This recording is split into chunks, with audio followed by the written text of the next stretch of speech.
இதெல்லாமே வெறும் கட்டுக்கதை தான். இதுக்கு வாய்ப்பே இல்ல. இப்படி நடக்க கூடாது. நீ சொல்றதெல்லாம் நம்புறதுக்கு என்ன பார்த்தா நான் முட்டாள் மாதிரி இருக்கா? நான் ஒன்னும் போய் சொல்லல.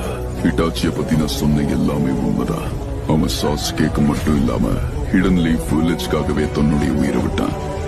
ஒருவேளை உண்மையா இருந்தா ஹிட்டாச்சியை கொன்னதுக்கு அப்புறமும் அவன் அகாட்ஸ்கி கூட சேர்ந்து வேலை செய்ய போறான். நடந்த எதுவுமே உங்களுக்கு தெரியாது. உண்மை என்னன்னா நருட்டோ, ஹிடன் லீஃப் வில்லேஜோட பெருந்தலைவர்கள் ஹிட்டாச்சியை பயன்படுத்தி உச்சிஹா இனத்தையே அழிச்சிருக்காங்கன்னு. ஆனா ஏன் ஹிட்டாச்சி ஏன் உச்சிஹாக்கு துரோகம் செய்யணும்? ஹிட்டாச்சிக்கு 4 வயசு. அப்பவே பல பேர் சாகிறத அவன் கண்ணால பார்த்தான். அந்த சின்ன வயசுல அவன் போர அனுபவிக்கணுங்கிற எந்த கட்டாயமும் கிடையாது.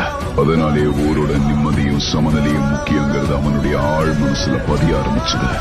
ஊருக்கு விசுவாசமா இருக்க ஆரம்பிச்சா ஹிட்டாச்சி. ஆனா அவங்க அவனுடைய விசுவாசத்தை தப்பா பயன்படுத்திக்கிட்டாங்க. தான் சொந்த கையாலேயே தன்னை குத்துற விதமா ஒரு மிஷன்ல அவனை ஈடுபடுத்தினாங்க.